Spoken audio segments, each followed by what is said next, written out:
Tuhan, saya percaya kita akan dikuatkan, diteguhkan karena firman itu adalah sumber kekuatan kita. Firman itu adalah makanan bagi roh kita, sehingga pada waktu kita setiap hari dikuatkan dan diteguhkan oleh kebenaran firman Tuhan, maka firman itu akan mendorong kita, menguatkan, meneguhkan kita. Kita akan menjadi manusia rohani, manusia yang bisa memahami, mengerti apa yang menjadi kehendak dan tujuan Tuhan di dalam kehidupan kita. Saudara, mari kita berdoa, kita datang kepada Tuhan. Bapa, terima kasih, kami bersyukur buat kesempatan siang hari ini. Kami percaya oleh anugerah Tuhan, kami boleh menerima kebenaran untuk dibangun, dikuatkan, dan diteguhkan. Terima kasih Bapa, kami bersyukur firman yang hidup, firman yang membawa kuasa perubahan itu terjadi dalam kehidupan kami. Bukan hanya sekedar pikiran kami diisi oleh firman Tuhan, tetapi roh kami dibangkitkan sehingga itu akan mempengaruhi jiwa dan tubuh kami. Terima kasih Bapak, kami bersyukur firman yang menjadikan alam semesta, firman yang membuat segala sesuatunya teratur itu datang dan bekerja dalam hidup kami, sehingga lewat firman Tuhan ada pemerintahan Tuhan yang akan menguatkan, meneguhkan kami. Ketika pemerintahan Tuhan bekerja di dalam kami, maka kami akan menjadi pribadi-pribadi yang sungguh dikehendaki oleh Tuhan. Kami bisa berdiri dan kami bisa berjalan bersama-sama dengan Tuhan. Terima kasih Bapak, kami bersyukur di dalam nama Yesus Kristus kami sudah berdoa. Haleluya, amin. Saudara, hari ini kita akan belajar bagaimana kita bisa membangkitkan orang yang akan bersama-sama dengan kita menyelesaikan tugas yang Tuhan percayakan kepada kita. Saudara, apa yang diberikan oleh Tuhan kepada kita bukan proyek solo, bukan hanya bisa dikerjakan oleh kita sendiri, tetapi semakin banyak orang yang bisa bergabung bersama-sama, memiliki kekuatan dan juga memiliki cara pandang yang sama untuk kita bisa mengerjakan tugas Tuhan, maka kita akan menjadi tim yang tidak akan pernah bisa terkalahkan. Saudara, di dalam Alkitab bagaimana Paulus ketika menemukan Timotius, pada waktu Paulus menemukan Silas menjadi rekan sekerja bersama-sama, Alkitab mencatat bahkan Roh Kudus, Roh Yesus yang hanya bisa menghentikan mereka. Saudara, pekerjaan roh jahat, dunia, situasi, keadaan apapun tidak bisa menghentikan apa yang sedang dikerjakan oleh mereka. Apa yang Tuhan taruhkan dalam kehidupan mereka itu tidak bisa dihentikan, oleh karena mereka menjadi satu tim yang kuat. Mereka bergerak bersama-sama oleh karena Tuhan yang bekerja di dalam kehidupan mereka. Saudara, mari kita akan lihat di dalam Kisah Rasul pasal yang ke-13. Kisah Rasul 13 ayat yang ke-4 sampai ayat yang ke-5. Demikian firman Tuhan. Oleh karena disuruh Roh Kudus, Barnabas dan Saulus berangkat ke Seleukia, dan dari situ mereka berlayar ke Siprus. Setiba di Salamis, mereka memberitakan firman Allah di dalam rumah-rumah ibadat orang Yahudi, dan Yohanes menyertai mereka sebagai pembantu mereka. Saudara, di dalam firman Tuhan dikatakan bahwa Paulus dan Barnabas adalah orang-orang yang diperintahkan, orang-orang yang disuruh oleh Roh Kudus untuk berangkat ke sebuah kota, ke Seleukia, dan mereka berlayar ke Siprus. Mereka harus memberitakan firman, memberitakan Injil, dan membawa sebuah kegerakan Tuhan. Apa yang terjadi di Yerusalem itu harus terjadi di setiap kota-kota yang diperintahkan oleh Roh Kudus kepada mereka. Saudara, Barnabas dan Paulus sedang membuat sebuah penyetaraan apa yang terjadi di Yerusalem. Kegerakan Roh Kudus. Roh Kudus membangkitkan orang-orang, membaptis mereka dengan roh, sehingga terjadi sebuah kegerakan di Yerusalem. Dan itu juga mulai dibawa ke kota-kota. Melalui Barnabas, melalui Paulus, mereka bisa menyetarakan kota demi kota untuk bisa menerima segala anugerah kelimpahan dari Roh Kudus. Dikatakan firman Tuhan di dalam ayat yang keempat bahwa mereka disuruh oleh Roh Kudus. Roh Kudus yang menggerakkan mereka. Roh Kudus yang memerintahkan mereka. Itu sebabnya mereka bergerak, mereka bertindak oleh karena Roh Kudus yang sudah berbicara, Roh Kudus yang sudah berkata-kata kepada mereka. Mereka menjadi tim yang solid. Mereka melakukan pekerjaan Tuhan. Dan Alkitab mencatat di ayat yang kelima bahwa Yohanes menyertai mereka sebagai pembantu buat mereka. Saudara, Alkitab mengatakan bahwa Yohanes tidak disuruh oleh Roh Kudus, tetapi Barnabas yang meminta supaya Yohanes Markus bisa menyertai mereka di dalam perjalanan. Saudara, Alkitab mencatat bahwa Yohanes menempatkan dirinya sebagai pembantu buat mereka. Saudara, tidak masalah sekalipun Roh Kudus tidak berbicara, Roh Kudus tidak menyuruh Yohanes, tetapi Yohanes Markus seharusnya di dalam perjalanan bukan hanya sekedar menjadi pembantu buat Paulus dan juga Barnabas. Seharusnya Yohanes Markus bisa memberi dirinya untuk dibentuk dan diarahkan. Dan saya percaya sekalipun Roh Kudus tidak menyuruh Yohanes Markus, tetapi lewat Paulus, lewat Barnabas, maka Yohanes Markus pun bisa masuk ke dalam kegerakan Tuhan. Tapi apa yang terjadi? Saudara, kalau kita nanti baca ayat-ayat selanjutnya, justru Yohanes Markus menempatkan dirinya hanya sebagai pembantu yang hanya membantu apa-apa saja yang akan dikerjakan, dilakukan oleh Paulus dan Barnabas. Tidak ada sebuah kehidupan yang diberikan untuk dibentuk dan diarahkan di tengah-tengah perjalanan mereka. Saudara, kalau kita lihat ada banyak di dalam Alkitab orang-orang yang tidak diperintahkan oleh Tuhan, tetapi mereka mengikut orang-orang yang sedang membawa kegerakan Tuhan. Saudara, sebetulnya itu tidak masalah buat Tuhan. Ketika mereka bisa memberi diri, ketika mereka mau diubahkan, ketika mereka memberi hidup mereka untuk dibentuk di dalam Tuhan. Kalau kita lihat di dalam kisah Rasul 13 tadi, saudara, bagaimana Tuhan terus, saudaraku, sedang melakukan hal-hal yang luar biasa dalam kehidupan Paulus dan juga Barnabas. Saudara, kita lihat kisah Rasul 13 ayat yang ke-13. Kisah Rasul 13 ayat yang ke-13. Lalu Paulus dan kawan-kawannya meninggalkan Pafos dan berlayar ke Perga di Pamfilia. Tetapi Yohanes meninggalkan mereka lalu kembali ke Yerusalem. Saudara, Alkitab mencatat bahwa pada waktu Roh terus bergerak membawa Paulus dan Barnabas untuk masuk ke kota demi kota, untuk menyetarakan kota demi kota, sehingga apa yang terjadi di Yerusalem itu bisa terjadi di kota-kota. Roh Kudus bekerja luar biasa. Roh Kudus membangkitkan, ada kesembuhan, saudaraku, ada pertobatan terjadi, ada orang-orang yang diantarkan untuk bisa mengenal Tuhan. Tetapi di tengah-tengah kegerakan yang demikian, di tengah-tengah situasi yang luar biasa, justru Alkitab mencatat Yohanes Markus justru meninggalkan mereka. Saudara, di dalam Alkitab tidak dijelaskan apa alasan Yohanes Markus meninggalkan Paulus dan Barnabas, tetapi saya percaya, saudara, Yohanes tidak siap untuk masuk di dalam kegerakan Tuhan.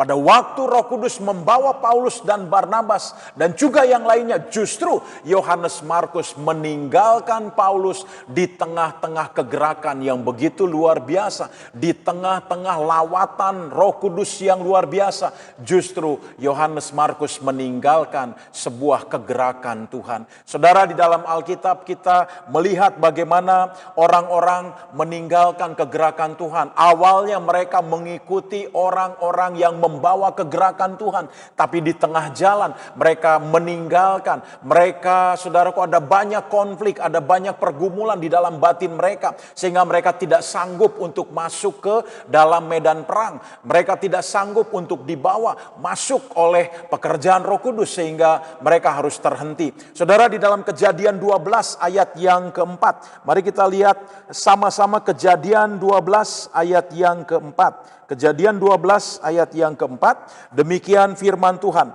Lalu pergilah Abraham seperti yang difirmankan Tuhan kepadanya, dan Lot pun ikut bersama-sama dengan dia. Abram berumur 70 tahun ketika ia berangkat dari Haran.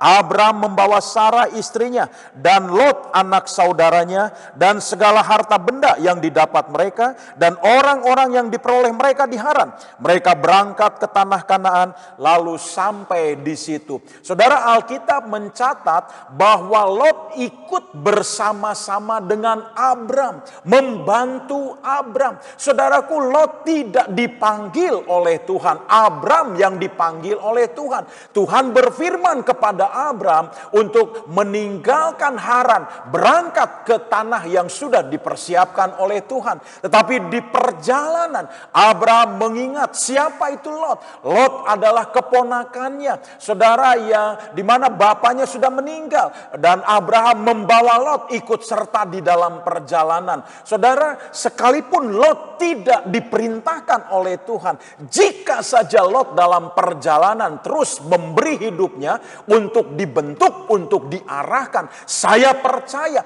bahwa Lot juga akan masuk ke dalam kegerakan seperti yang diinginkan oleh Tuhan. Saudara, tidak masalah sebetulnya Lot ikut Abraham karena Abraham membawa kegerakan Tuhan. Tetapi seharusnya Lot bisa membentuk kehidupannya, mengarahkan kehidupannya, memberi hidupnya untuk dibentuk oleh Tuhan bersama-sama dengan Abraham. Tuhan yang bekerja di dalam Abraham, membentuk Abraham, juga seharusnya membentuk Lot, mengarahkan Lot. Tetapi apa yang terjadi? Saudara, Lot hanya punya sebuah prinsip bahwa dia hanya mengikuti Abraham saja, bukan mengikuti Tuhan yang bergerak di dalam kehidupan Abraham. Sehingga apa yang terjadi? Justru di tengah jalan akhirnya Lot menyulitkan Abraham. Kenapa? Karena tidak mengikuti Tuhannya Abraham. Saudara, itu sebabnya kalau kita, saudara, mengenal Tuhan, kita belajar untuk hidup di dalam Tuhan, pada waktu kita pertama kali kita mengikut Tuhan, mungkin saudara kita diajak, mungkin ada orang-orang yang sudah terlebih dahulu mereka mengenal Tuhan, kemudian mengajak kita untuk masuk di dalam kegerakannya Tuhan, masuk di dalam perjalanan bersama dengan Tuhan. Saudara, kalau saudara memberikan diri, memberikan hidup saudara untuk dibentuk, diarahkan, saya percaya Tuhan yang bergerak, Tuhan yang membawa orang yang pertama kali mengajak engkau, maka Tuhan yang sama juga akan bergerak, akan bekerja di dalam kehidupan saudara. Tetapi kalau kita tidak memberi hidup kita, apa yang terjadi? Maka kita juga akan terhenti di tengah jalan. Saudara, Lot tubuhnya mengikut bersama dengan Abraham, tetapi hatinya tidak diselaraskan dengan apa yang ada di dalam diri Abraham. Ketika Tuhan membentuk Abraham, ketika Tuhan mengarahkan Abraham, Lot tidak mau hatinya, hidupnya dibentuk dan diarahkan oleh Tuhan. Saudara lihat di dalam kejadian selanjutnya, kejadian 13, saudara, apa yang terjadi? Maka terjadi satu konflik, terjadi pertengkaran, sehingga akhirnya Abraham dengan Lot harus terpisah. Bukan karena keinginan Abraham, saudaraku, tetapi karena sulit sekali untuk terus berjalan dengan Lot yang tidak ingin dibentuk, diarahkan di dalam kebenaran firman Tuhan. Saudara, banyak di dalam Alkitab bagaimana diceritakan orang-orang yang akhirnya mereka terhenti, mereka tidak masuk di dalam kegerakan Tuhan oleh karena hidup hati mereka yang tidak mau terus diarahkan, dibentuk oleh Tuhan yang terus bekerja di tengah-tengah perjalanan kehidupan kita. Saudara, di dalam 2 Raja-Raja, mari kita lihat sebentar di dalam 2 Raja-Raja. 2 Raja-Raja pasal yang kedua, 2 Raja-Raja pasal yang kedua ayat yang ke-7. 2 Raja-Raja 2 ayat yang ke-7, demikian firman Tuhan. 50 orang dari rombongan Nabi itu ikut berjalan, tetapi mereka berdiri memandang dari jauh ketika keduanya berdiri di tepi sungai Yordan. Saudara, Alkitab mencatat bahwa 50 orang Nabi ini adalah orang-orang yang dilatih di dalam sekolah Nabi yang dimiliki oleh Elia. Tetapi pada waktu Elia berjalan hendak menghadap Tuhan untuk menyelesaikan perjalanannya bersama dengan Tuhan, Elisa yang terus mengikuti Elia. Saudara, 50 orang nabi ini sekalipun mereka dapat pengajaran dari Elia, dia tahu bahwa Elia akan diangkat oleh Tuhan ke surga. Tetapi apa yang terjadi atas mereka? Alkitab mencatat mereka berdiri memandang dari jauh ketika Elia dan Elisa berjalan ketika Elia dan Elisa ada di tepi sungai Yordan. 50 nabi ini hanya memandang dari jauh, memperhatikan apa yang akan terjadi atas kehidupan mereka. Saudara bisa bayangkan 50 orang nabi ini menghabiskan waktunya, hidupnya dilatih untuk bisa mendapatkan kebenaran demi kebenaran. Mereka dilatih menjadi nabi oleh Elia. Tetapi apa yang terjadi di akhir kehidupan Elia, mereka tidak masuk bersama-sama untuk mendapatkan hal yang luar biasa, perkara-perkara yang supranatural. Mereka terhenti oleh karena apa? Alkitab mencatat mereka berdiri memandang dari jauh. Mereka tidak punya keberanian seperti Elisa untuk masuk mengikuti Elia lebih dekat, lebih dalam, lebih tajam lagi, berjalan bersama-sama dengan Elia, bahkan sampai di tepi sungai Yordan. Pada waktu saudaraku Elisa dan Elia akan menyeberang, saudara ini berbicara bagaimana saudara Tuhan akan lakukan sesuatu yang luar biasa atas kehidupan Elisa. Seharusnya 50 orang nabi ini juga akan mendapat bagian, tapi ternyata mereka hanya memandang dari jauh, mereka tidak mau mendekat, dan mereka akhirnya kehilangan hal yang luar biasa, perkara-perkara yang supranatural yang sedang dipersiapkan oleh Tuhan. Mereka bukan menjadi generasi yang bisa membawa sebuah kegerakan yang sudah dilakukan oleh Elia. Tetapi Elia tidak pedulikan itu semua. Elia terus harus berjalan bersama dengan Tuhan. Elia harus menyelesaikan perjalanannya. Dan kita lihat bagaimana Elisa mendapatkan hal-hal yang luar biasa. Dia didorong oleh Tuhan. Bukan hanya sekedar hidupnya bersama-sama dengan Elia. Bukan hanya tubuhnya bersama-sama dengan Elia. Tapi Elisa tahu bahwa di dalam kehidupan Elia ada hal-hal yang luar biasa. Tuhan sedang mempersiapkan perkara yang hebat bagi hidupnya. Itu sebabnya dia terus berjalan. Bahkan sampai harus menyeberang ke sungai Yordan. Dia akan kerjakan, dia akan lakukan demi sebuah warisan yang akan didapatkan. Apa yang disiapkan oleh Tuhan bagi hidup Elisa itu akan terjadi lewat apa yang dilakukan oleh Elia. Itu sebabnya Elisa tidak pernah mau mundur sedikit pun juga. Bahkan ketika ketika situasi mencoba untuk mempengaruhi Elisa untuk berhenti, Elisa terus berjalan bersama-sama dengan Elia untuk mendapatkan apa yang Tuhan sudah tetapkan bagi kehidupannya. Saudara, sangat berbeda Elisa ini dengan 50 orang nabi. Elisa punya roh yang luar biasa. Dia bisa menangkap perkara yang hebat, perkara yang sedang dipersiapkan oleh Tuhan. Dia sedang dipersiapkan menjadi generasi yang akan melanjutkan. Elia berbicara dengan Tuhan bahwa akan ada generasi yang harus dibangkitkan untuk menyelesaikan tugas-tugas yang sudah dipersiapkan oleh Tuhan. Ketika Elia harus kembali kepada Tuhan, maka Elia harus mendapatkan satu orang, yaitu Elisa. Dan luar biasa, ternyata Elisa sepanjang perjalanan bersama dengan Elia, dia memberi hidupnya, memberi hatinya untuk dibentuk, diarahkan bertahun-tahun. Akhirnya saudara, apa yang menjadi kerinduan Tuhan itu terwujud dalam kehidupan Elisa. Elisa tidak kehilangan hal yang sangat berharga. Dia sudah korbankan, dia meninggalkan semuanya. Bahkan ketika dia membajak dengan 12 pasang lembu, dia tinggalkan semuanya. Saudara, pekerjaan-pekerjaan yang menurut dunia itu bisa memberikan keuntungan buat dia, semua sudah dia tinggalkan. Saudara, apa yang dimulai oleh Elisa itu tidak pernah diakhiri dengan kegagalan. Elisa justru tetap berdiri bersama dengan Elia. Dia siap untuk menerima segala kelimpahan anugerah, kuasa kedahsyatan Tuhan yang akan bekerja di dalam kehidupan Elisa.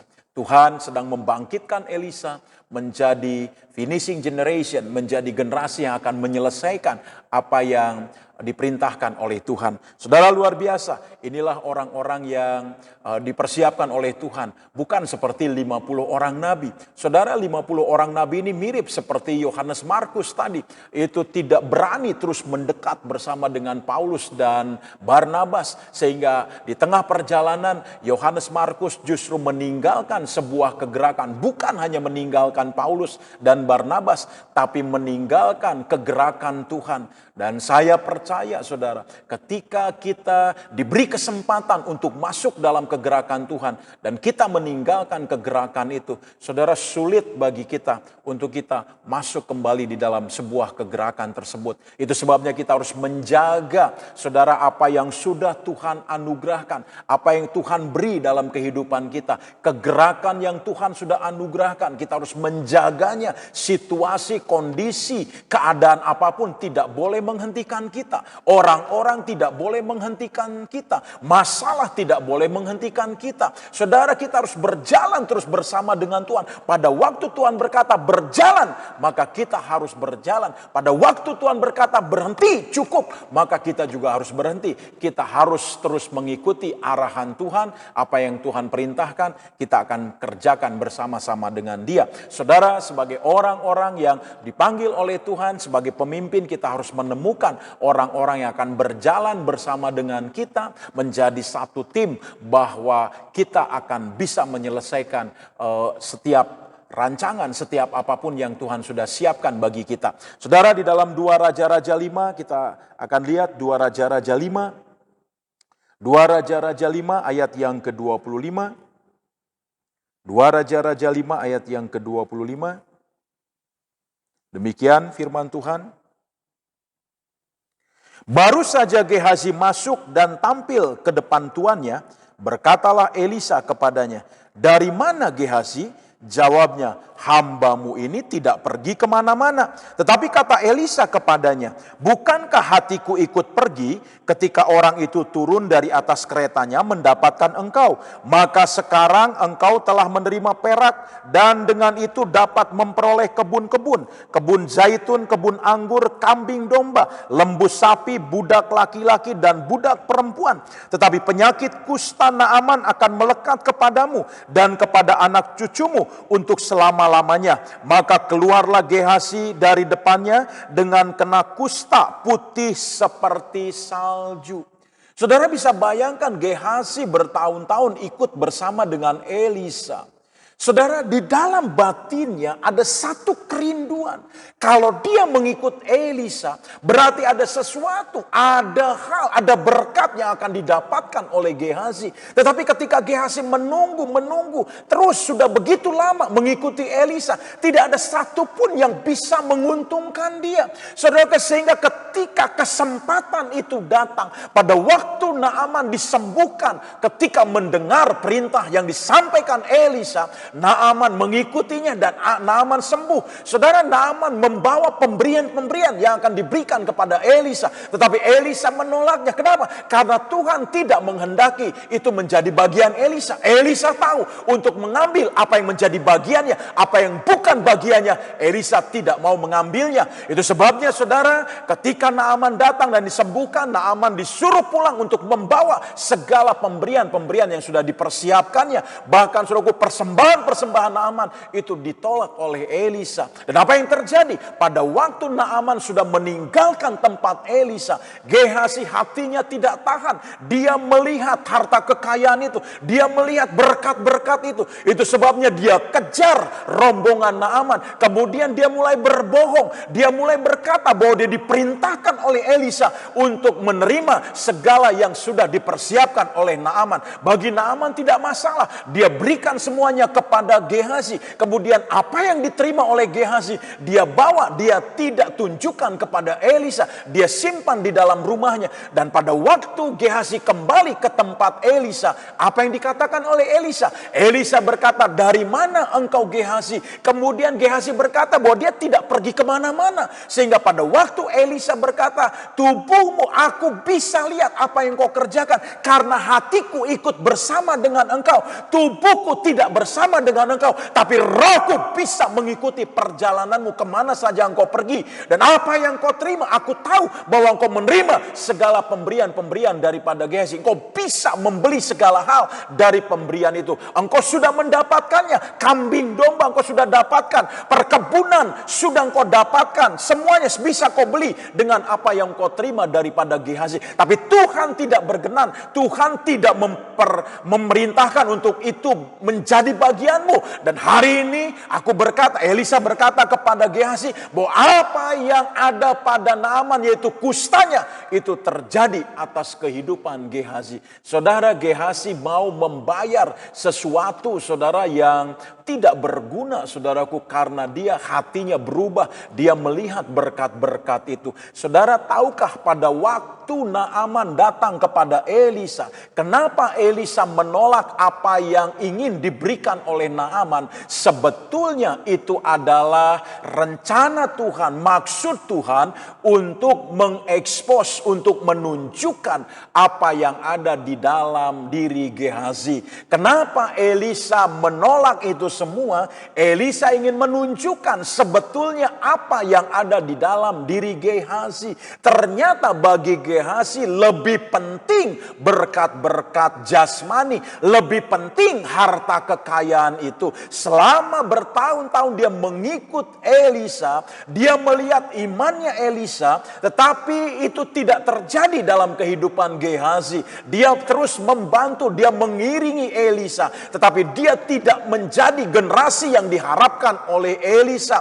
Dia ikut bersama-sama dengan Elisa, tetapi dia tidak mengerti kegerakan yang sedang dibawa oleh Elisa, sehingga dengan mudah dia bergerak, dia menerima segala berkat-berkat jasmani, segala harta kekayaan yang dipersiapkan oleh Naaman. Ternyata saudaraku, di dalam hati Gehazi lebih penting harta kekayaan dibandingkan mengikuti arahan, mengikuti kebenaran, mengikuti Tuhan yang bekerja di dalam kehidupan Elisa. Saya percaya kalau dia bisa bersabar saja, dia bisa dibentuk kehidupannya, maka hal-hal yang hebat, luar biasa, perkara yang supranatural itu akan terjadi dalam kehidupan Gehazi. Tapi Tuhan tidak berkenan, Tuhan tidak berkehendak atas Gehazi, sehingga pada waktu Naaman datang, sebetulnya semua sedang diekspos apa yang ada di dalam diri Gehazi.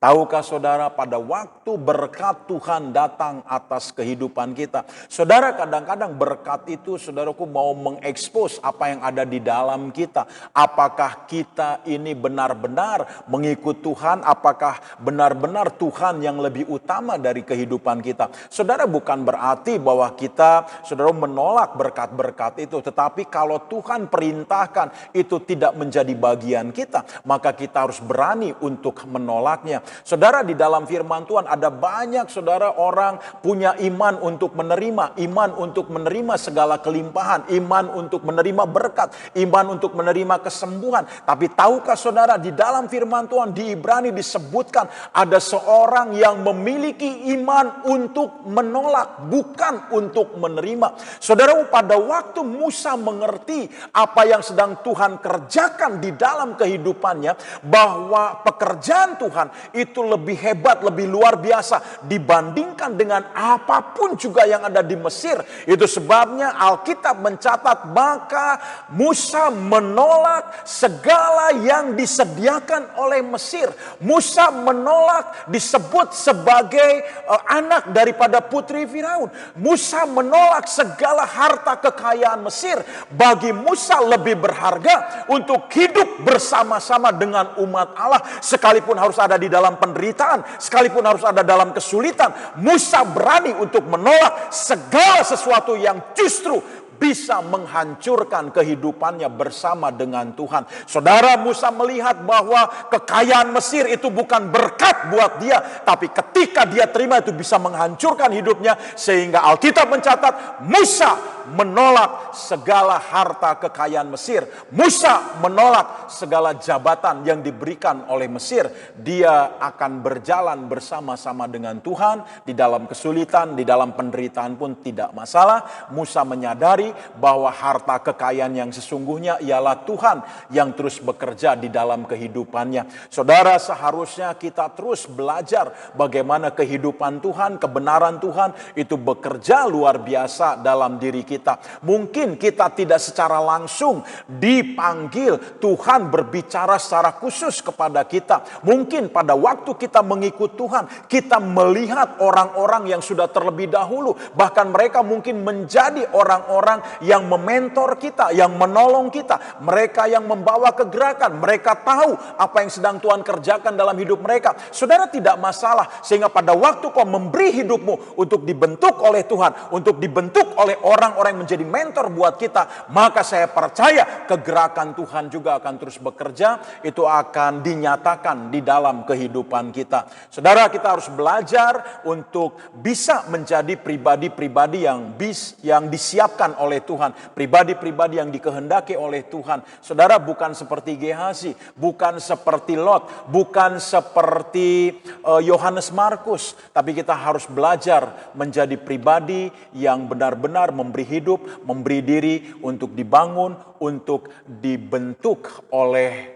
Tuhan. Saudara, pada waktu kita memberi diri untuk dibentuk, dibangun oleh Tuhan, maka kegerakan yang sama yang dikerjakan di dalam kehidupan orang-orang yang membawa kegerakan, itu akan terjadi juga di dalam kehidupan kita. Saudara, orang-orang yang sudah saya sampaikan tadi, seperti Lot, seperti Yohanes Markus, seperti Gehazi, adalah orang-orang yang mencoba mengambil iman dari orang-orang yang membawa kegerakan, sehingga itu tidak bisa bekerja di dalam kehidupan mereka. Saudara, kita harus belajar bagaimana Tuhan itu harus dinyatakan di dalam kehidupan kita. Tuhan harus bekerja luar biasa. Saudara, mari kita terus melihat bagaimana kita bisa mempersiapkan kehidupan kita untuk dibangun, untuk dibentuk di dalam Tuhan. Saudara, kita bersyukur untuk apa yang Tuhan sedang kerjakan di dalam kehidupan kita. Saudara, kita kembali kita lihat di dalam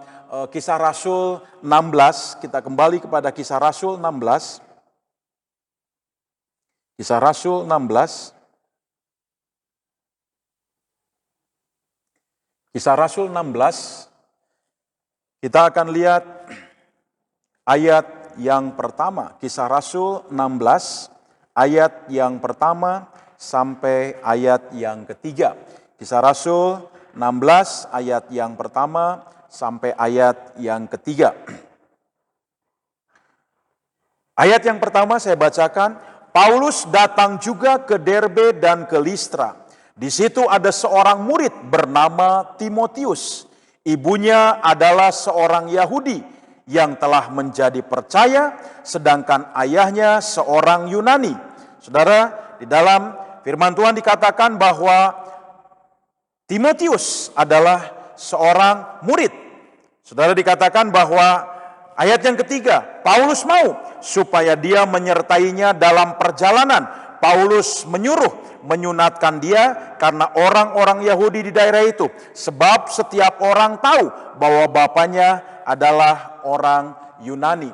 Saudara, dikatakan di dalam firman Tuhan bahwa Paulus datang ke Derbe. Paulus datang ke Listra. Saudaraku, tujuannya adalah untuk menemukan Timotius. Saudaraku, apa yang terjadi di ayat-ayat sebelumnya, di Kisah Rasul 13, di Kisah Rasul 14, Kisah Rasul 15, pada waktu Yohanes Markus meninggalkan kegerakan dan tiba-tiba Barnabas menyarankan untuk membawa kembali Yohanes Markus. Dan apa yang terjadi? Saudaraku, silang pendapat. Paulus berkata kepada Barnabas, dengan sikap menghormati Barnabas, dia berkata bahwa tidak mungkin untuk membawa orang-orang yang sudah meninggalkan kegerakan Tuhan. Bagi Paulus tidak masalah kalau Yohanes Markus meninggalkan mereka. Saudaraku, ayat yang kita baca sebelumnya, Paulus tidak mempermasalahkan. Paulus harus bergerak bersama-sama dengan Tuhan. Paulus bergerak bersama dengan Roh Kudus. Ketika Yohanes Markus meninggalkan mereka,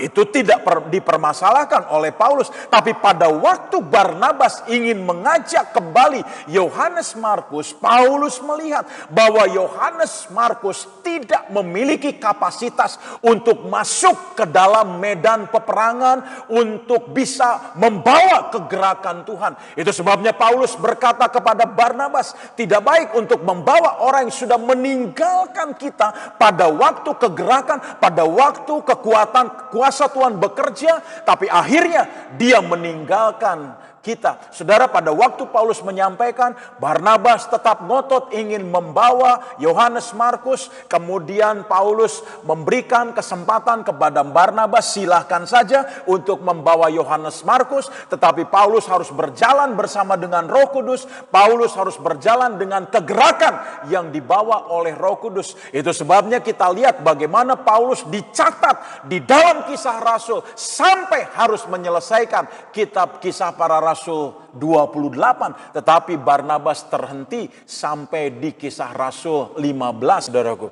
Saudara, kita lihat bagaimana akhirnya Barnabas yang tadinya luar biasa, dia adalah seorang anak penghiburan, dia juga orang yang menjual harta kekayaannya, menjual tanahnya, kemudian uangnya diserahkan di depan kaki rasul-rasul. Betapa luar biasa, bahkan dia juga yang menemukan Paulus, dia minta izin untuk bisa membawa Paulus dalam perjalanannya. Tetapi apa yang terjadi, saudara, di tengah jalan justru Barnabas menurunkan, saudara, sebuah prinsip yang harus dipegang, satu kesatuan di antara mereka di dalam tim yang sudah terbentuk antara Barnabas dengan Paulus. Saudaraku, justru Barnabas ingin terus mengajak Yohanes Markus. Bagi Paulus itu tidak penting untuk mengajak Yohanes Markus. Dan pada waktu Barnabas menurunkan prinsip itu, Paulus harus berjalan bersama dengan Silas. Dan di Kisah Rasul 16 justru Paulus bisa menemukan Timotius. Saudara, di dalam ayat yang kedua dikatakan, Kisah Rasul 16 ayat yang kedua, Timotius itu dikenal baik oleh saudara-saudara di Listra dan di Ikonium. Saudaraku, Alkitab mencatat bahwa Timotius itu berbeda dengan Yohanes Markus. Timotius berbeda dengan Lot. Timotius berbeda dengan Gehazi. Kenapa saya katakan berbeda? Karena Timotius, saudaraku, memiliki sebuah kesaksian. Saudaraku, dikatakan dia dikenal baik oleh saudara-saudara di Listra dan di Ikonium. Saudaraku, di dalam terjemahan bahasa Inggris dikatakan bahwa Timotius memiliki integritas, memiliki kehidupan yang benar. Apa yang dipercayainya, apa yang dikatakannya itu juga sama seperti apa yang dilakukannya. Itulah orang yang punya kesaksian, itulah orang yang punya integritas. Sehingga pada waktu Paulus melihat Timotius, maka saudara, kemampuan rasul yang ada dalam diri Paulus melihat bahwa Timotius adalah pribadi yang tepat untuk berjalan bersama-sama menyelesaikan tugas Tuhan. Kemudian di ayat yang ketiga dikatakan, dan Paulus mau. Siapa yang mau? Saudara Paulus, bukan Timotius, bukan juga ibunya, bukan juga neneknya, bukan juga bapak jasmaninya, tetapi Paulus mau. Artinya pada waktu melihat kehidupan Timotius, Timotius memiliki kesaksian. Paulus melihat bahwa orang yang demikian adalah orang yang bisa dibentuk, orang yang bisa dibangun, bahkan di tengah perjalanan Tuhan pasti bisa bekerja dalam kehidupan Timotius. Itu sebabnya ketika Paulus melihat Timotius, langsung Paulus berkata, "Aku mau supaya Timotius menyertainya dalam perjalanan." Paulus menyuruh menyunatkan dia karena orang-orang Yahudi di daerah itu. Sebab setiap orang tahu bahwa bapaknya adalah orang Yunani. Saudara, luar biasa bagaimana Paulus mengambil alih apa yang harus terjadi dalam kehidupan Timotius. Saudara, bapak jasmaninya tidak berani untuk menyunatkan Timotius sekalipun ibunya adalah orang Yahudi. Dan Timotius melihat, Paulus melihat bahwa Timotius memiliki tugas yang khusus. Itu sebabnya Paulus harus menyunatkan Timotius. Saudara, luar biasa. Ini yang akan Tuhan kerjakan di dalam kehidupan kita. Saudara, ada hal yang sangat penting yang akan dibangun, saudara, di Filipi, di daerah Makedonia, karena Tuhan yang sudah memanggil Paulus. Saudara, pada waktu Paulus akan membangun jemaat Filipi, saudara, Paulus harus bertemu terlebih dahulu dengan Timotius, harus membangun sebuah tim yang luar biasa, tim, saudaraku, yang bisa, saudaraku, saling memberi kehidupan sehingga mereka menjadi tim yang kuat. Kenapa saya katakan demikian? Karena apa yang akan dibangun di daerah Makedonia, apa yang akan dibangun di daerah di Filipi adalah gereja yang memiliki hubungan yang benar, hubungan yang luar biasa. Lewat hubungan itu, maka pekerjaan Tuhan akan bisa terselesaikan. Saudara, berbeda dengan apa yang dilakukan oleh Paulus di Efesus. Kalau kita bisa membaca kitab Efesus, saudaraku, ayat-ayat yang dituliskan dalam pasal-pasal di kitab Efesus betapa luar biasa. Saudaraku, kegerakan rasuli, mereka menjadi jemaat yang begitu kuat, jemaat yang luar biasa, karunia-karunia rohani, bahkan mereka bisa dibawa oleh Paulus. Mereka menjadi, saudaraku, jemaat yang bisa memahami rahasia Kristus yang luar biasa, yang tersembunyi berabad-abad. Itu dinyatakan di tengah jemaat Efesus. Tapi pada waktu Paulus hendak ke Filipi, maka Tuhan memerintahkan Paulus untuk membangun sebuah hubungan yang benar, hubungan yang kuat di Filipi. Kenapa, saudaraku? Karena akan ada satu kejadian yang luar biasa yang akan dialami oleh Paulus. Saudara, kalau hubungan yang kuat, hubungan yang benar ini tidak terbangun, maka, saudaraku, pekerjaan Injil itu bisa terhambat nantinya di Makedonia, termasuk, saudara, di daerah Filipi. Karena Paulus dapat membangun hubungan yang benar ketika dia ada di dalam penjara. Saudara, ketika Paulus masuk ke Filipi, maka dia masuk ke penjara. Dia dipenjarakan oleh karena pemberitaan Injil yang dia lakukan. Tetapi apa yang terjadi? Saudaraku, justru di penjara Paulus bisa menemukan orang-orang yang membantu seluruh pekerjaannya, sehingga Injil juga bisa diberitakan sampai kepada istana. Betapa luar biasa, saudaraku, akibat hubungan yang mulai dibangun, saudaraku, oleh Paulus dengan Silas dan juga dengan Timotius. Ada hubungan yang benar, ada hubungan yang luar biasa, sehingga pada waktu mereka masuk ke Filipi, penjara sudah menunggu mereka. Tapi ketika hubungan terbangun dengan kuat, maka saat Paulus ada di penjara, maka orang-orang Filipi ketika mereka dibangun, mereka justru bisa menjadi pribadi-pribadi yang luar biasa. Mereka justru membawa sumber-sumber yang dibutuhkan oleh Paulus ketika Paulus ada di penjara. Saudara, gereja Filipi itu adalah gereja yang luar biasa. Saudara, mereka berdiri, saudaraku, dengan Paulus. Walaupun Paulus ada di penjara, secara tubuh tidak bersatu, tetapi di dalam roh betapa luar biasa. Saudaraku, pada waktu, saudaraku, Paulus ada di penjara, orang jemaat di Filipi terus belajar untuk menemukan jalan masuk untuk bertemu dengan Paulus, untuk menyediakan segala sesuatu yang diperlukan oleh Paulus. Itu sebabnya, saudara, jemaat Filipi ini adalah jemaat yang luar biasa. Saudara bisa baca di dalam kitab Filipi bagaimana hubungan mereka terbangun begitu kuat antara Paulus dan jemaat Filipi. Saudara, Timotius tidak ada di dalam penjara, tetapi Timotius bisa membawa nama Paulus di luar penjara, berbicara kepada banyak orang. Akhirnya terbangun sebuah jemaat yang luar biasa di Filipi. Saudaraku, Timotius melanjutkan tugas Paulus. Paulus ada di penjara, tidak bisa bertemu dengan banyak orang, tidak bisa melakukan hal-hal yang diperintahkan Tuhan, memberitakan Injil kepada jemaat di Filipi karena dia harus di penjara.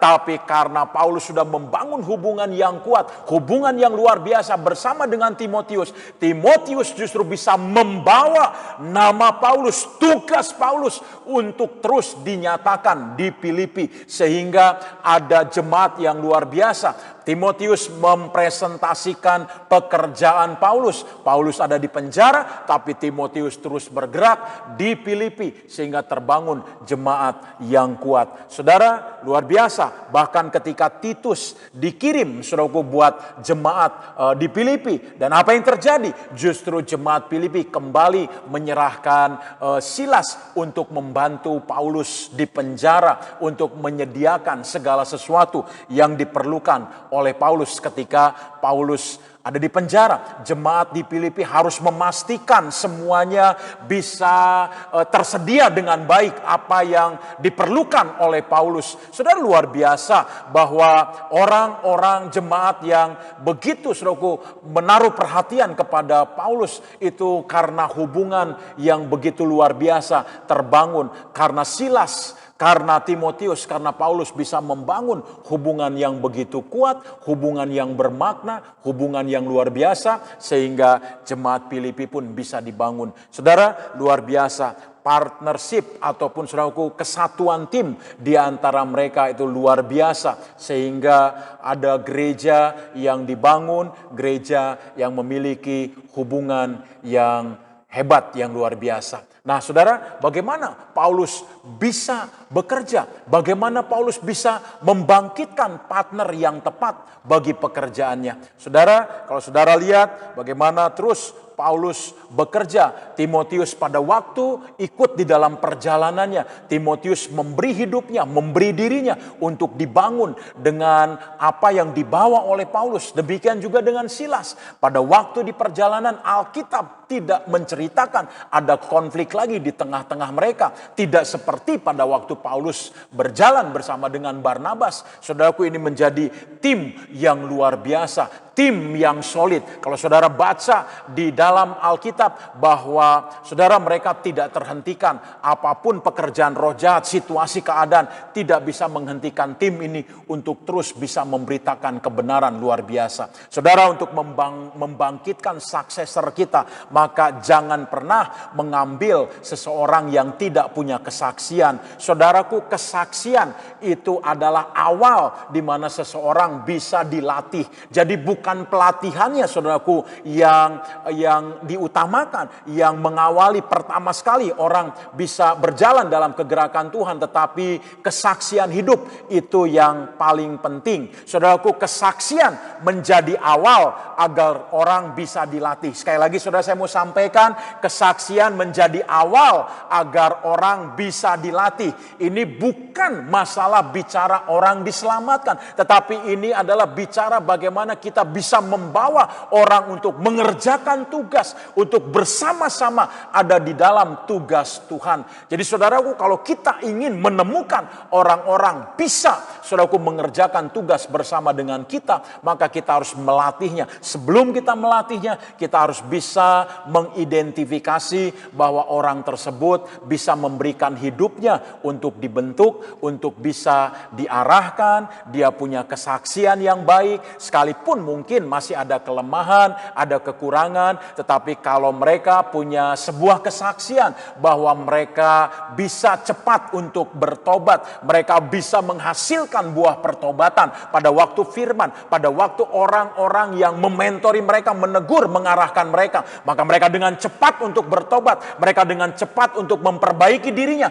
Itulah orang-orang yang siap untuk masuk bersama-sama melakukan tugas yang sudah Tuhan tetapkan bagi kita. Saudara, kalau kita membawa orang yang tidak memiliki kesaksian untuk kita masuk ke dalam tugas Tuhan, apa yang terjadi? Maka orang itu akan membuat, saudaraku, buruk kesaksian kita, akan mencoreng, saudaraku, nama baik pelayanan atau kehidupan kita. Itu sebabnya kita harus belajar, saudara, menemukan orang-orang yang memiliki kesaksian ketika kita ingin membangkitkan seorang successor, membangkitkan orang-orang yang akan melanjutkan pekerjaan yang Tuhan percayakan lewat kehidupan kita. Saudara bisa baca di dalam jemaat yang Paulus bangun di Tesalonika. Dikatakan oleh Paulus bahwa jemaat di Tesalonika mereka memberikan hidup kepada Tuhan dan juga memberikan hidup kepada Paulus untuk dibangun, untuk dibentuk, sehingga mereka bisa menjadi jemaat yang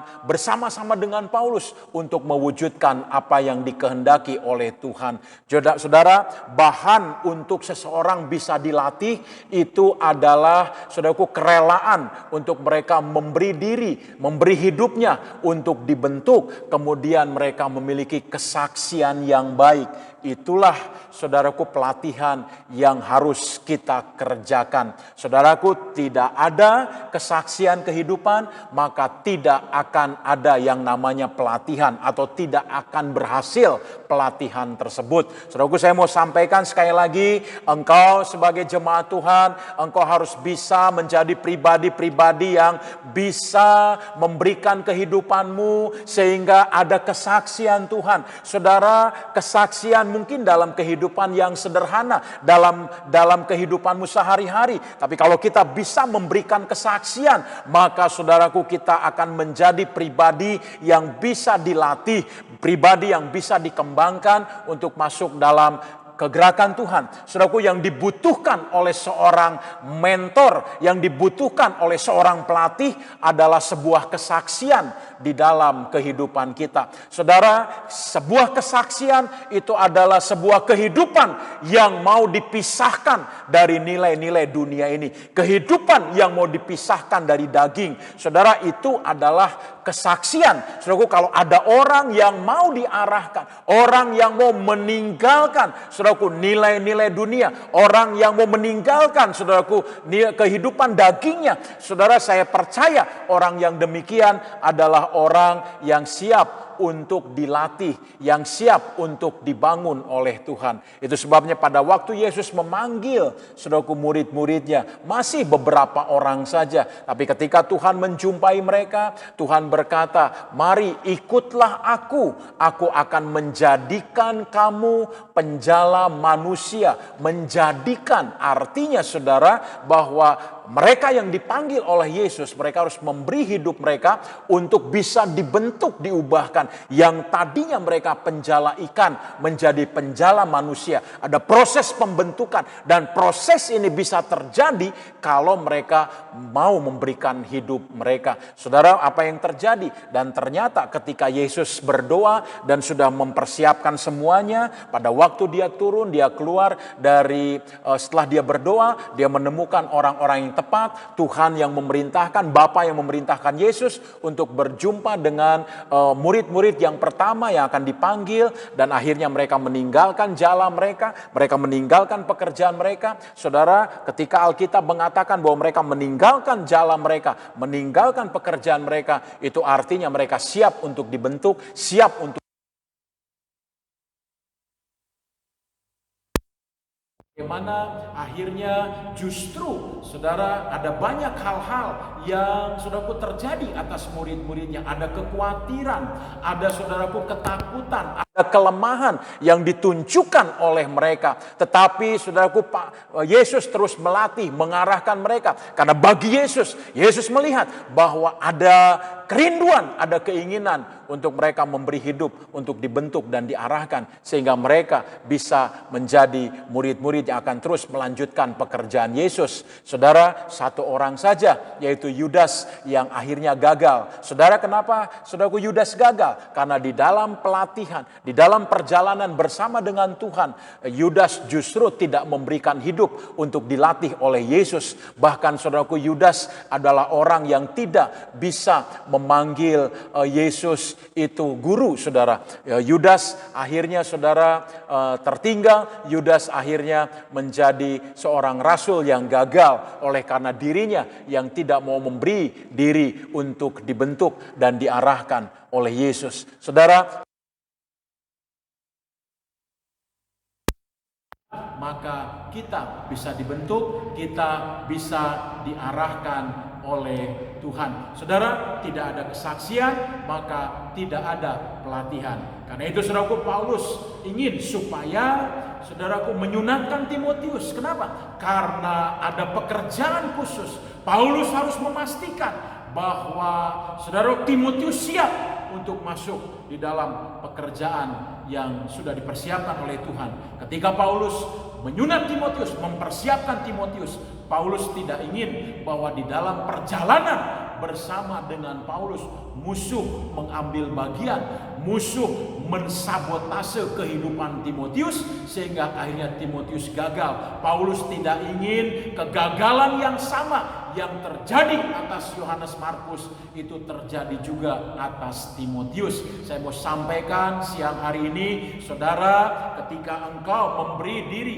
untuk terus dibangun, dilatih oleh Tuhan, dilatih oleh mentor yang Tuhan percayakan ada di dalam kehidupan kita, maka saudaraku, tujuannya adalah mempersiapkan hidup kita sehingga pada waktu kita siap, kita dipastikan bahwa bagian-bagian kehidupan kita sedang dipersiapkan oleh Tuhan sehingga di tengah perjalanan iblis tidak mensabotase, iblis tidak ambil bagian sehingga kita bisa menyelesaikan seluruh tugas dan panggilan yang Tuhan percayakan kepada kita. Saudara, jadi di dalam mentoring, di dalam pemuridan, kita harus menemukan perkara apa yang saudaraku bisa diambil alih oleh musuh, itu harus diselesaikan, itu harus bisa saudara dihilangkan, saudara, itu bisa saudara disingkirkan sehingga kita saudaraku bisa menerima pelayanan yang sudah dipersiapkan oleh Tuhan. Saudaraku, pemuridan itu mengizinkan kita untuk kita bisa menyingkirkan segala hal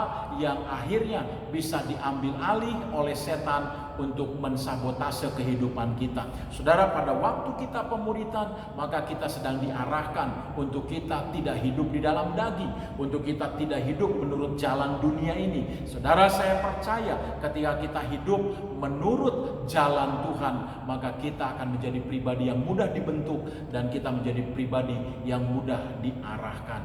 Jadi saudara, pada waktu saudara kita akan saudaraku menyelesaikan tugas, maka kita harus memastikan orang-orang yang tidak akan pernah bisa disabotase oleh pekerjaan roh jahat. Saudara, Timotius itu sangat diperhatikan. Saudara, di dalam Kisah Rasul 16 ini begitu luar biasa. Kenapa Timotius menjadi perhatian, saudaraku, bagi Paulus? Karena Paulus begitu peduli dengan orang-orang yang siap, saudaraku, yang memiliki kesaksian kehidupan.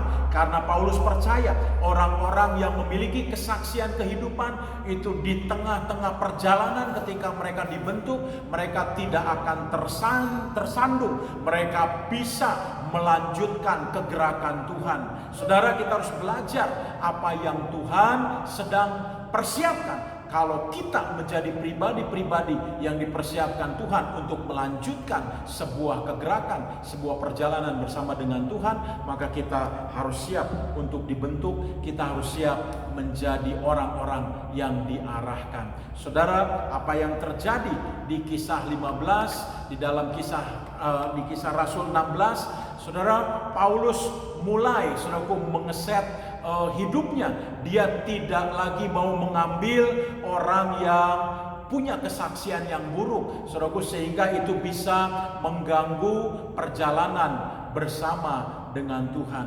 Saudara, Paulus melatih, saudara, Paulus mengizinkan untuk Timotius bisa berjalan bersama-sama dengan Paulus karena Timotius juga mengizinkan dirinya, hidupnya untuk dijamah, untuk diarahkan oleh Paulus, siap untuk dibentuk oleh Paulus. Saudara, kita harus belajar bagaimana kita bisa bertumbuh secara dewasa, saudaraku, di dalam kerohanian kita, sehingga pada waktu kita bisa bertumbuh di dalam kedewasaan, maka kita bisa masuk ke dalam medan perang dan itu tidak akan membahayakan sebuah tugas. Saudara, sangat berbahaya kalau kita masuk ke dalam medan peperangan membawa anak-anak, membawa orang-orang yang tidak terlatih. Apa yang terjadi?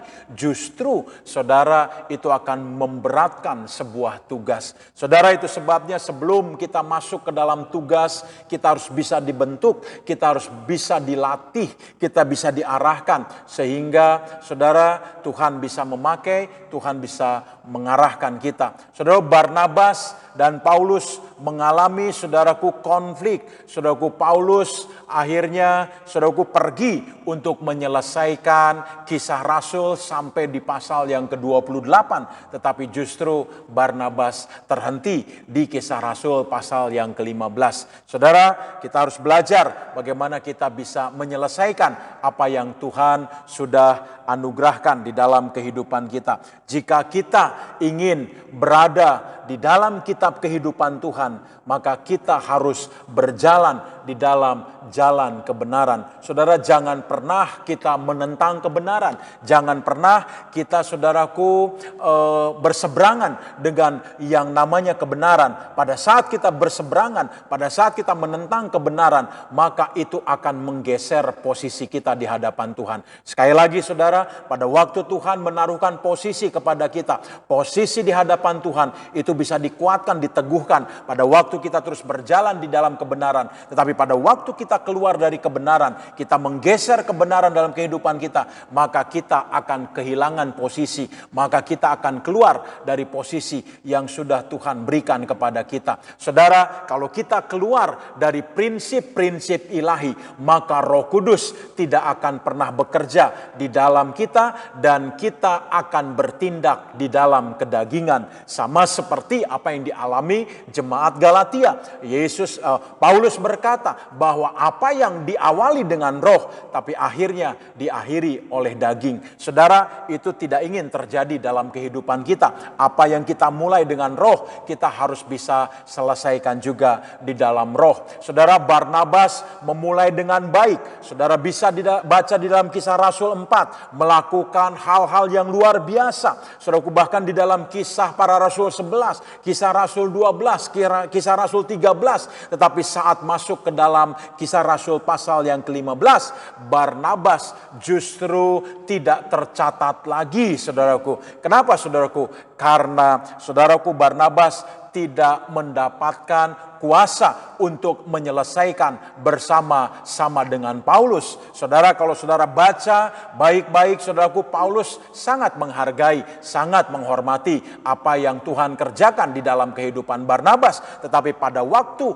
Barnabas mulai menurunkan prinsip di dalam sebuah kegerakan bersama dengan Tuhan, maka Paulus harus terus berjalan bersama dengan orang-orang yang bisa membawa kegerakan Tuhan. Saudara, akhirnya saudaraku, Paulus bisa menemukan Silas, Paulus bisa menemukan Timotius, dan mereka menjadi tim yang luar biasa. Saudara, tanpa disadari oleh banyak kita, saudaraku, sebagai pemimpin, pada saat kita menentang prinsip-prinsip yang akan menumbuhkan orang-orang di dalam sebuah tugas. Sekali lagi, saudara, pada waktu kita mulai menentang prinsip-prinsip untuk menumbuhkan orang-orang untuk masuk di dalam tugas dan di dalam kegerakan Tuhan, maka kita akan kehilangan juga, saudaraku, perjalanan bersama dengan Tuhan. Saudaraku, hanya karena mungkin, saudaraku, orang lain mungkin sakit hati, kemudian saudaraku, oleh karena mungkin permintaan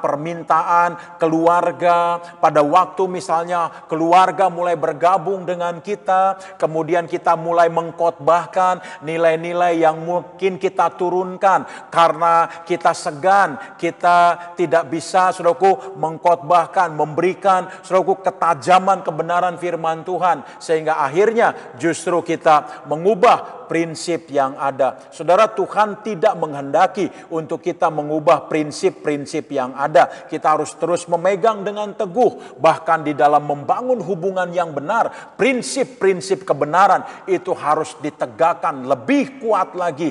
Luar biasa. Saudaraku, saya percaya ketika prinsip-prinsip hubungan yang dibangun di dalam Tuhan, itu akan menguatkan hubungan di dalam saudara-saudara seiman juga. Saudaraku, kita harus membangun prinsip-prinsip hubungan bukan dengan prinsip yang salah, prinsip-prinsip yang kita turunkan, saudaraku, tetapi kita harus terus memegang prinsip-prinsip ilahi, prinsip yang benar, sehingga pada waktu itu terbangun, maka hal-hal yang luar biasa akan terjadi. Saudara, mungkin kadang-kadang, saudaraku, pada waktu engkau bisa menyampaikan kebenaran, engkau mungkin membangun terus di dalam roh, berbahasa roh, tapi pada waktu ada orang-orang tertentu datang, kemudian kau mulai menurunkan apa yang engkau bagikan, apa yang kau sampaikan dengan pikiran, dengan asumsimu bahwa orang itu nanti akan pergi meninggalkan yang tadinya sudah bersama-sama. Saudara, pada waktu kita meninggalkan, menurunkan prinsip-prinsip apa yang Tuhan kehendaki,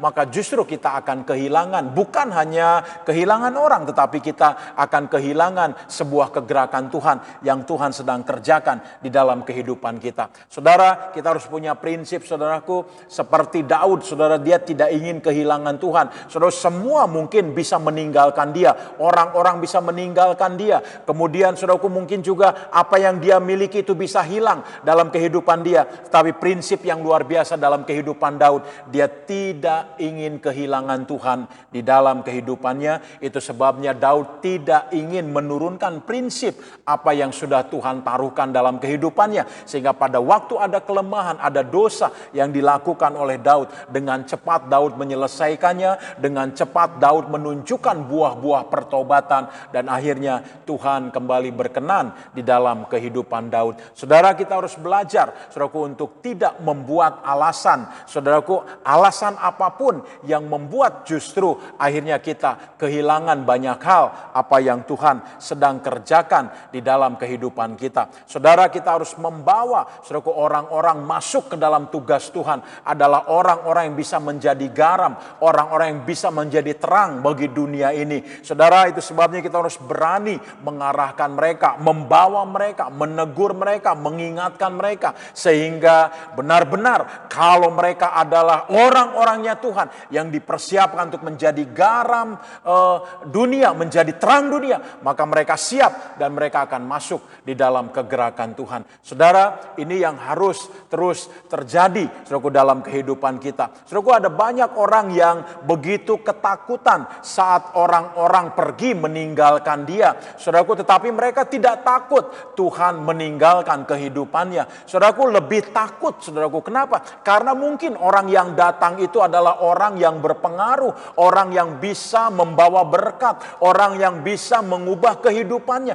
saudaraku, sehingga harus dipertahankan. Saudaraku, akhirnya kita lupa bahwa prinsip-prinsip Tuhan itu yang harus kita tegakkan. Saudaraku, banyak tempat, saudaraku, di mana Tuhan, saudaraku, sudah tidak hadir lagi. Saudaraku, kenapa, saudaraku? Karena orang-orang sudah mengubah semua peraturan Tuhan. Kalau kita sudah mengubah aturan-aturan Tuhan, maka saya percaya Tuhan sulit untuk hadir di sana. Demikian juga dalam kehidupan kita. Saudara, firman Tuhan berkata bahwa tubuh kita adalah bait Allah, tempat di mana Tuhan bisa tinggal, hidup di dalam kita. Pada waktu kita mengubah, saudaraku, peraturan-peraturan Tuhan, pemerintahan Tuhan dalam kehidupan kita, maka Tuhan tidak bisa tinggal lagi dalam kehidupan kita. Saudara, kita harus belajar bagaimana Tuhan terus bekerja dalam kehidupan kita. Kita harus tahu, saudaraku, apa yang Tuhan mau lakukan. Kita tidak boleh kehilangan Tuhan.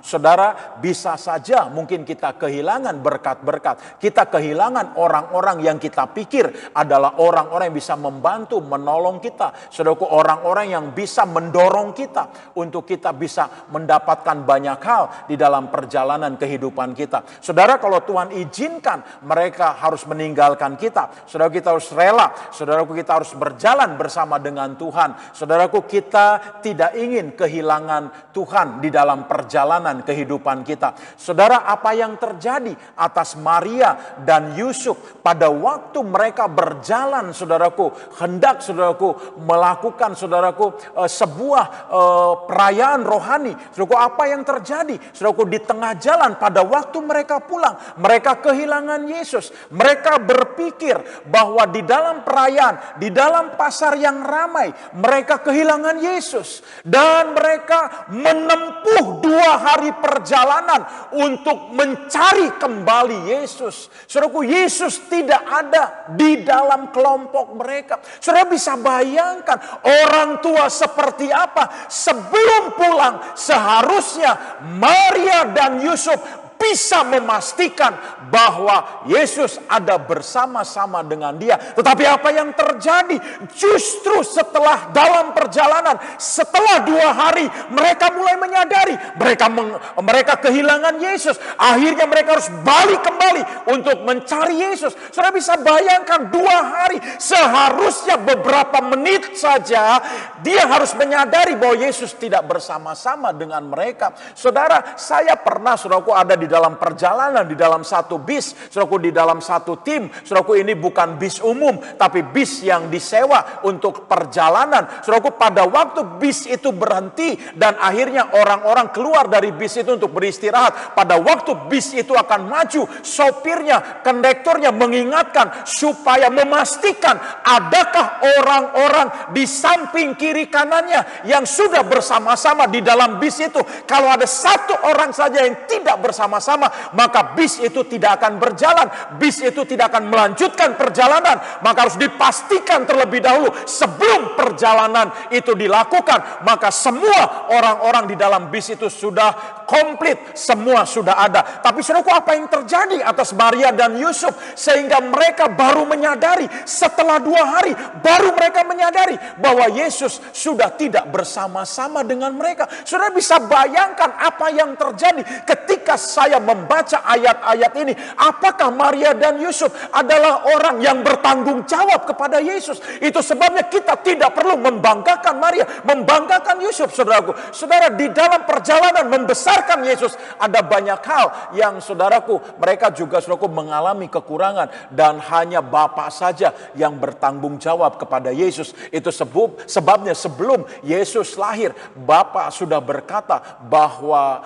dia yang akan bertanggung jawab untuk bekerja dalam kehidupan Yesus. Bahkan Bapa hanya memerintahkan saja kepada Maria untuk meminjam rahimnya. Kemudian setelah Yesus lahir, maka Bapa bertanggung jawab dalam kehidupan Yesus. Saudara bisa bayangkan siapa yang membuat orang Majus itu bisa datang, saudaraku, untuk melihat bintang yang bercahaya itu. Saudara diarahkan untuk datang kepada bayi Yesus dari tempat yang jauh. Orang bijaksana untuk, saudaraku, menyembah Yesus, untuk memberikan pemberian-pemberian kepada Yesus, datang dari jauh hanya untuk menyembah, hanya untuk memberikan pemberian. Saudaraku, Tuhan Bapa yang menggerakkan bahwa sudah lahir, saudaraku, Yesus yang sudah dipersiapkan oleh Bapa menjadi raja, menjadi juru selamat, menjadi orang yang luar biasa. Saudara, ini sesuatu yang hebat yang dikerjakan oleh Bapa, bukan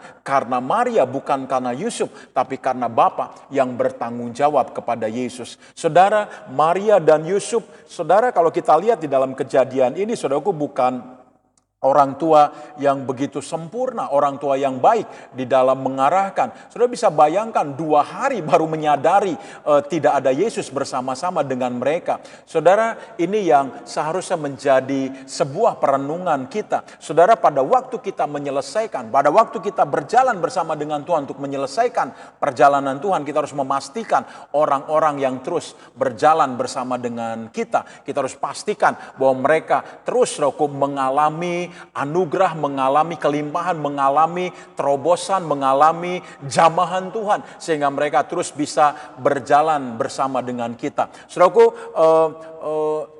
Yusuf dan Maria itu, saudaraku, baru menyadari bahwa anak-anak bahwa anaknya itu Yesus tidak bersama dengan mereka. Saudara, saudaraku terus belajar, saudaraku. Maka sebelum pulang, maka Yusuf dan Maria harus kembali lagi memastikan, mencari di mana Yesus. Dan akhirnya kita baca dalam firman Tuhan, Yesus tidak hilang di dalam keramaian, tapi justru Yesus ada di dalam bait Allah. Dia sedang bertanya jawab, dia sedang melakukan hal yang luar biasa, apa yang sudah difirmankan, apa yang sudah dinyatakan oleh Bapa bagi Yesus, itu yang digenapkan oleh Bapa dalam kehidupan Yesus. Saudara, Yusuf dan Maria mengalami kebingungan. Saudaraku, mereka bertanya pada setiap orang di mana-mana, saudaraku, untuk mencari Yesus. Saudara, mencari seorang anak yang berusia 12 tahun. Mungkin, saudaraku, Yusuf dan Maria berpikir bahwa Yesus sudah bersama-sama dengan keluarga yang lain. Mungkin bersama dengan Elizabeth, mungkin bersama-sama dengan yang lainnya. Itu adalah asumsi mereka, saudaraku. Nah, ini saudara, kita harus belajar bagaimana saudara kita terus, saudaraku, memastikan bahwa orang-orang yang berjalan, orang-orang yang terus mengerjakan tugas bersama dengan kita adalah orang-orang yang secara roh mereka juga terus terhubung dengan Tuhan, mereka juga sedang bergerak, mereka sedang dilawat, mereka sedang mengalami anugerah yang luar biasa di hadapan Tuhan, sehingga mereka akan menjadi tim yang luar biasa, tim yang solid untuk mengerjakan pekerjaan Bapa. Saudara, Paulus membawa Timotius dalam satu perjalanan karena Timotius harus mempresentasikan Tuhan lewat kehidupan Paulus secara luar biasa. Jadi pada waktu Paulus mau membawa Timotius, Paulus sudah melihat bahwa Timotius bisa diandalkan, bahwa Timotius bisa memberikan satu representasi yang baik bagi Paulus, sehingga terus Paulus membentuk dan memastikan bahwa Timotius juga terus terhubung dengan kegerakan yang dibawa oleh Paulus. Saudara, ini yang luar biasa, saudaraku, di dalam perjalanan yang dilakukan oleh Paulus. Paulus berjalan, Paulus berkeliling dari kota ke kota dan untuk menyampaikan keputusan-keputusan yang diambil oleh para rasul dan para penatua di Yerusalem, saudaraku, dengan pesan supaya jemaat-jemaat menurutinya. Dan di dalam perjalanan itu, saudaraku, akhirnya Timotius terbangun. Timotius menjadi tim yang solid bersama-sama dengan Paulus dalam sebuah tugas yang luar biasa. Kenapa, saudara? Karena Timotius sudah memiliki kesaksian, sehingga dengan cepat Timotius bisa masuk ke dalam level hubungan antara bapa dan anak. Saudara, luar biasa. Saudaraku, pada waktu Paulus menyunatkan Timotius, saudara, dikatakan bahwa bapa Timotius ini bukan seorang Yunani, saudaraku, ya, seorang Yunani. Tetapi saudaraku, Paulus dia mengambil Timotius dan akhirnya menyunatkan dia karena ada tugas di mana akhirnya Timotius nanti dalam tugas itu tidak tersandung. Saudaraku, luar biasa. Paulus sudah melihat jauh ke depan apa yang akan Tuhan kerjakan dalam kehidupan Timotius. Saudaraku, Paulus sebagai seorang rasul, dia bisa melihat bahwa apa yang akan dikerjakan oleh Timotius, Paulus harus mempersiapkan luar biasa. Paulus harus mempersiapkan hal-hal yang nantinya, saudaraku, tidak bisa disabotase oleh pekerjaan roh jahat. Akhirnya Timotius bisa menyatakan tugas yang dibawa juga oleh Paulus. Saudara, luar biasa apa yang dikatakan oleh Filipi 2. Mari kita lihat sebentar Filipi 2. Di dalam Filipi 2 ayat yang ke-21. Filipi 2 ayat yang ke-21 dan ayat yang ke-22. Sebab semuanya mencari kepentingannya sendiri, bukan kepentingan Kristus Yesus. Kamu tahu bahwa kesetiaannya telah teruji dan bahwa ia telah menolong aku dalam pelayanan Injil, seperti seorang anak menolong bapaknya. Saudaraku, Paulus mengatakan bahwa bagaimana ketika orang-orang mulai memperhatikan kepentingannya sendiri, punya agenda pribadi, bahkan orang-orang yang ikut serta dengan Paulus semua mulai terekspos. Mereka punya agenda pribadi yang tadinya mereka mengikut Paulus. Mereka, saudaraku, lihat kegerakan Tuhan. Mereka mau menggabungkan diri bersama-sama dengan Paulus. Tapi di tengah perjalanan, maka semua apa yang ada di dalam diri mereka terekspos. Dan Paulus berkata bahwa ada orang-orang yang mencari kepentingan sendiri, menggunakan imannya Paulus untuk mencari kesempatan untuk mendapatkan berkat-berkat secara dunia bagi kehidupan mereka. Saudaraku, Paulus berkata bahwa ada orang-orang yang mencari kepentingan sendiri,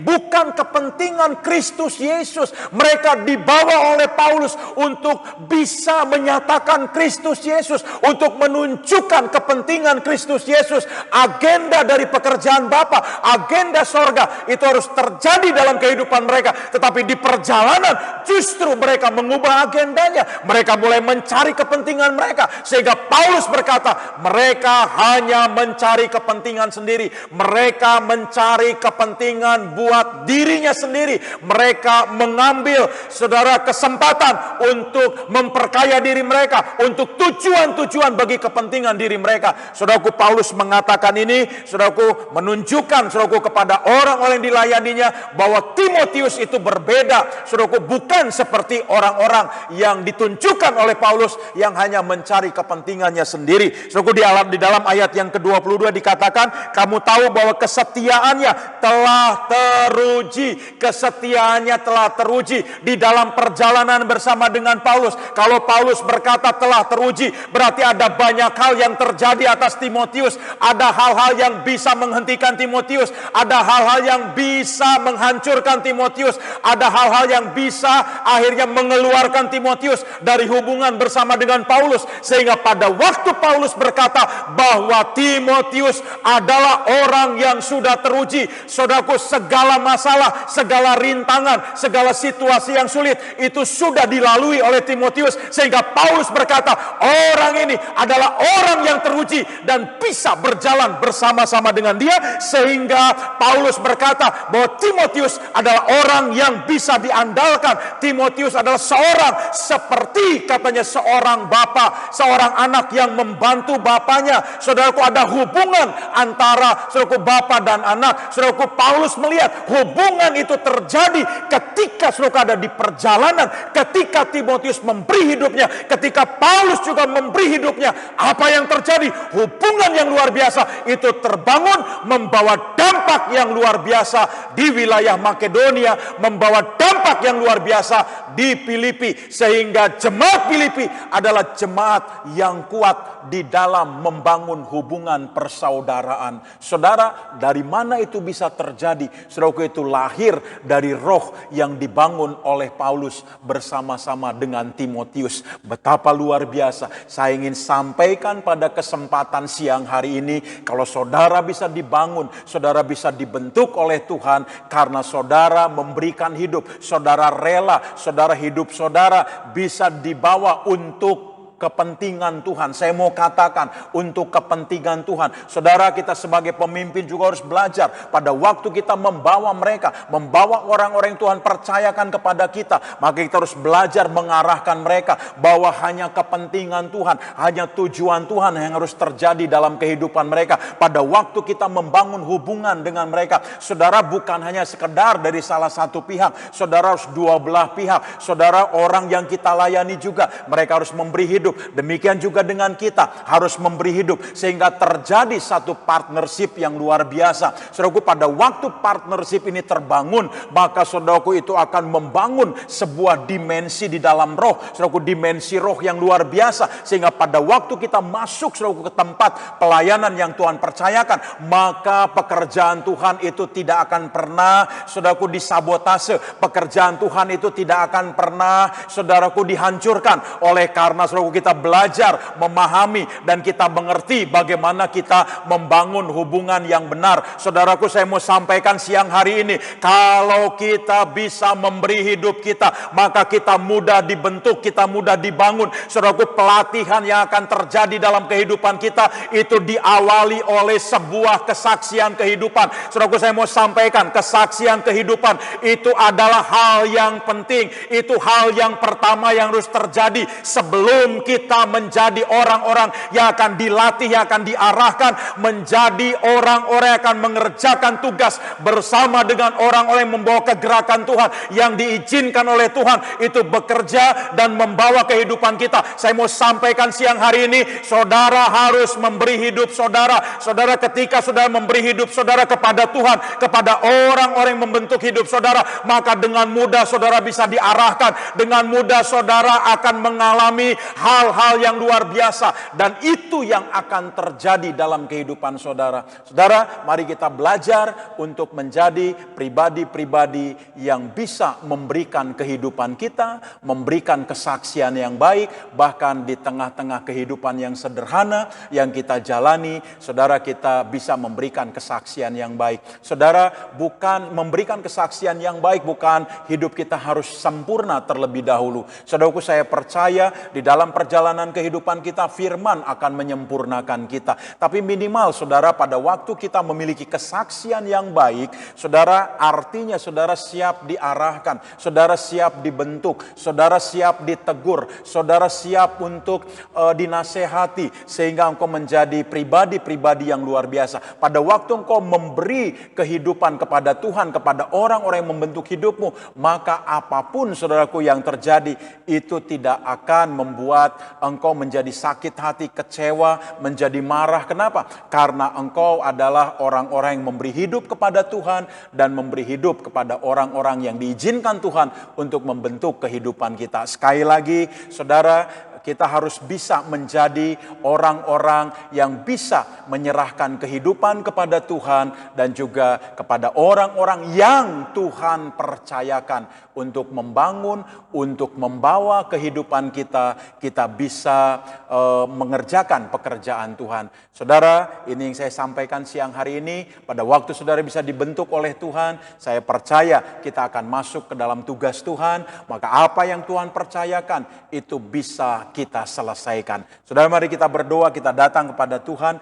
Bapa, terima kasih, kami bersyukur kepadamu buat kesempatan siang hari ini. Biarlah Tuhan terus bekerja, menyatakan kemuliaan di dalam kehidupan kami. Tuhan, bawa kami menjadi pribadi-pribadi yang bisa memiliki kesaksian kehidupan, bahkan di dalam kehidupan yang sederhana. Tuhan, ini hidup kami. Kami mau Tuhan, pada waktu kami memiliki kesaksian kehidupan, maka Tuhan akan melatih kami. Tuhan akan membawa kami kepada tugas yang mulia. Terima kasih Bapa, kami bersyukur bahwa kami menyadari bahwa kehidupan ini adalah kehidupan untuk menyelesaikan tugas. Kami tidak hanya sekedar berjalan-jalan tanpa tujuan, tapi tujuan kami adalah menyelesaikan tugas Tuhan. Terima kasih Bapa, kami bersyukur untuk firman yang terus Tuhan anugerahkan, Tuhan berikan dalam kehidupan kami. Kami bersyukur buat setiap mereka terus yang mengarahkan kami, supaya kami ada di dalam jalur kebenaran. Bapa, terima kasih, apa yang Tuhan kerjakan, itu yang akan terus terjadi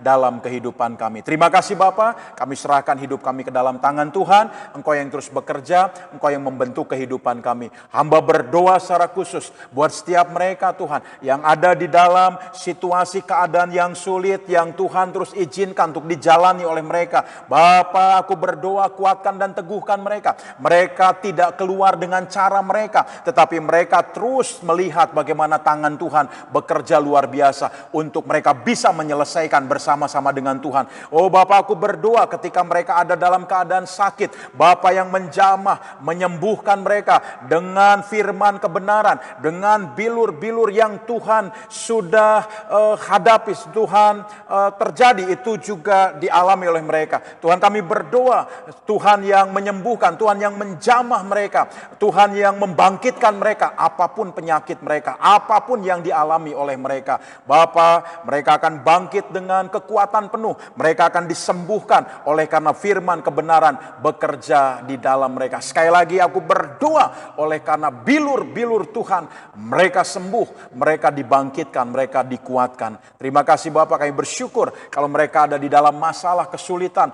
oleh karena situasi, oleh karena pekerjaan apapun yang sedang menghimpit mereka. Tuhan yang bekerja, Tuhan yang memberi jalan keluar kepada mereka, Tuhan yang menghiburkan, meneguhkan mereka bahwa ada pekerjaan yang luar biasa yang sudah dipersiapkan oleh Tuhan bagi hidup mereka. Mereka akan bersuka cita, mereka akan bersyukur senantiasa kepada Tuhan, dan tangan Tuhan bekerja menyatakan kemuliaan. Terima kasih Bapak, kami bersyukur, kami menyerahkan seluruh hidup kami ke dalam tangan Tuhan. Engkau yang bekerja di dalam setiap kehidupan kami, di dalam nama Yesus Kristus. Haleluya. Amin. Tuhan memberkati kita. Selamat siang.